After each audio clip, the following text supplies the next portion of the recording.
Let's have more on the protests in Katsina now, especially concerning the security in northern Nigeria. Dr. Kabir Adamu, a security risk management and intelligence specialist, joins us via Skype from Abuja. Thank you for joining us, Dr. Adamu. First, it was terrorism, now it's banditry, and needless killings are on the rise, particularly in the north. What are we not doing right?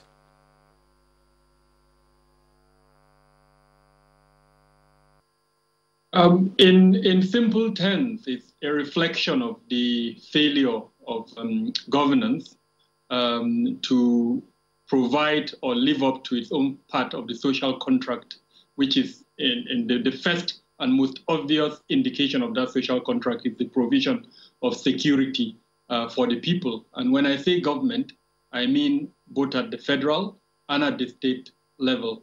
Now, in the north, there are a lot of commonalities that unfortunately have come to the fore of recent.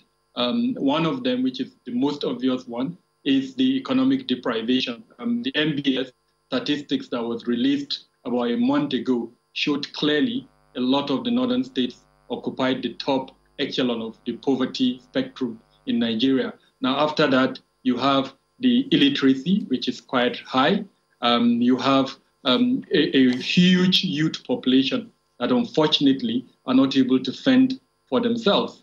Then tied to that, there is the perspective that says the family value system has collapsed. You also have the element of the community, which unfortunately is unable to check this type of development. So all of these factors together, including climate change, as you probably are aware, the effect of climate change in the northeast as well as in the northwest. Then you have proliferation of small arms and light weapons, the porous borders. So a multitude of factors that has created the right environment for criminality, terrorism, banditry, name them, to thrive. And I guess that is where we are. In terms of what we are not doing right, I think at the federal level, the failure to implement in clear terms the provisions of the national security strategy is one. Secondly, the coordination element between the federal government and the state government.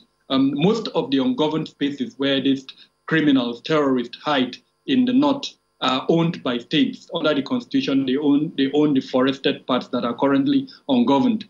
So that coordination that would allow both the federal and state government to ensure that these ungoverned spaces are better protected has not been very effective. Then the criminal justice system that is failing to arrest and prosecute offenders is also an element, but this cuts across the entire country, unfortunately. But because of the other elements I've mentioned earlier on, we're seeing a spike, of course, in the north. What, therefore, Dr. Adamu, should the government do right now? I talked about increased coordination at the federal level and state level. I mentioned that the ungoverned spaces are under the control of the states.